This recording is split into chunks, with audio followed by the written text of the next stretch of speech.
Stress. It's such a major part of today's society. The American Psychological Association put out a statement saying that up to 44% of Americans have reported having stress in their lives.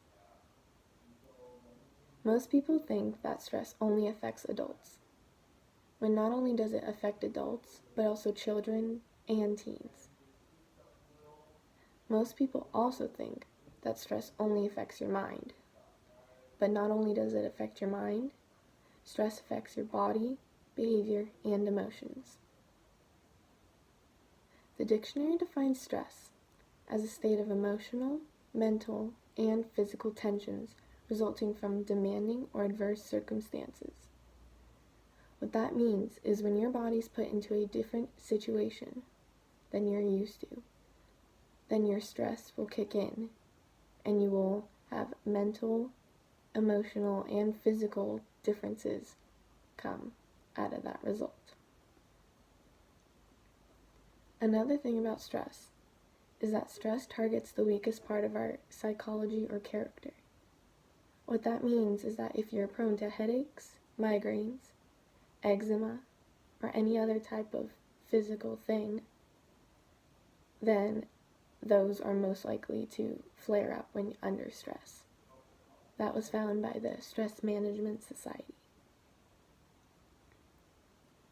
Another thing that kicks in when you are under stress is fight or flight.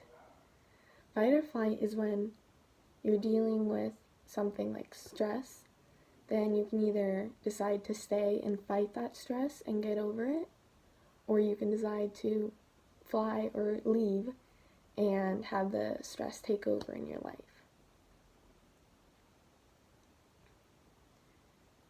In an article written by Health Everyday called The Effects of Stress on Your Body, it says that the hypothalamus, which is a tiny control tower in your brain, decides to send out a signal, and that signal is sending the stress hormones.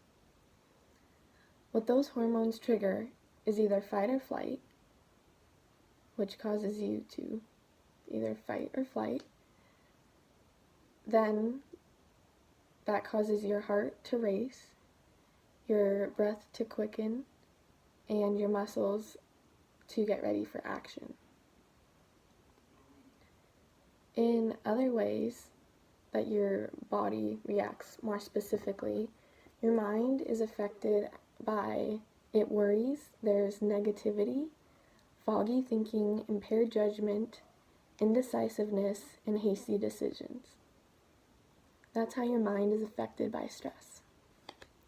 Your body gets affected by stress, by fatigue, headaches, skin irritations, frequent infections, and constricted breathing.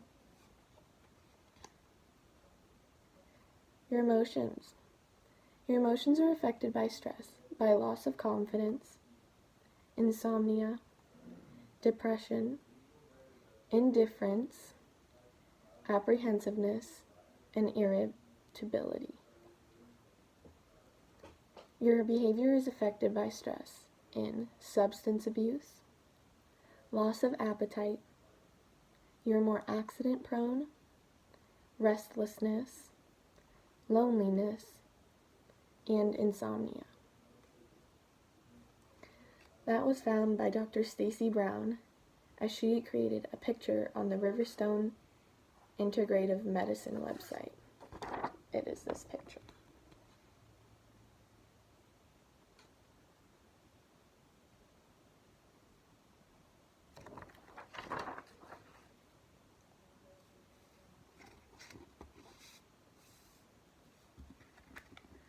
On to the next part of my essay, or research. Ways you can manage stress. Stress isn't the enemy. You can easily make it your friend. Kelly McGonigal, who is a licensed therapist and helps people deal with stress every day, made a TED Talk. That TED Talk was called How to Make Stress Your Friend. In this TED Talk, she said, when you change your mind about stress, you can change your body's response to stress. What she means by that is that you can When you change your mind to think that stress isn't the enemy, then your body is most likely to project off that you are not under stress and that those things do not matter. Kelly also said, if you retrain your brain to think that stress isn't the enemy, you'll be able to manage your stress more and more every single day and every single time you're under stress. The Indiana University Institute of Health also put out a picture of methods of reducing your stress that affects to all people. You can breathe. Simple breathing exercises can reduce stress levels. You can listen to music. You can exercise. You can get a pet, or you can talk to a professional.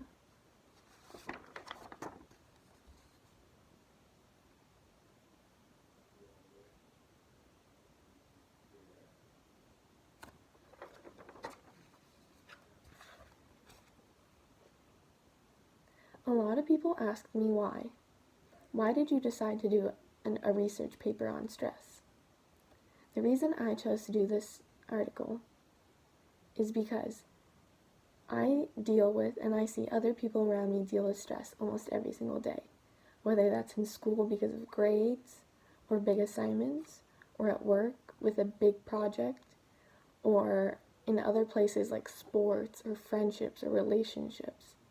And I wanted to know, what is the biggest impact that stress has on your body? Or what are other ways that your body is impacted on just your mind? I also wanted to find ways you can manage stress. And I think this research paper helped me realize a lot. Thank you.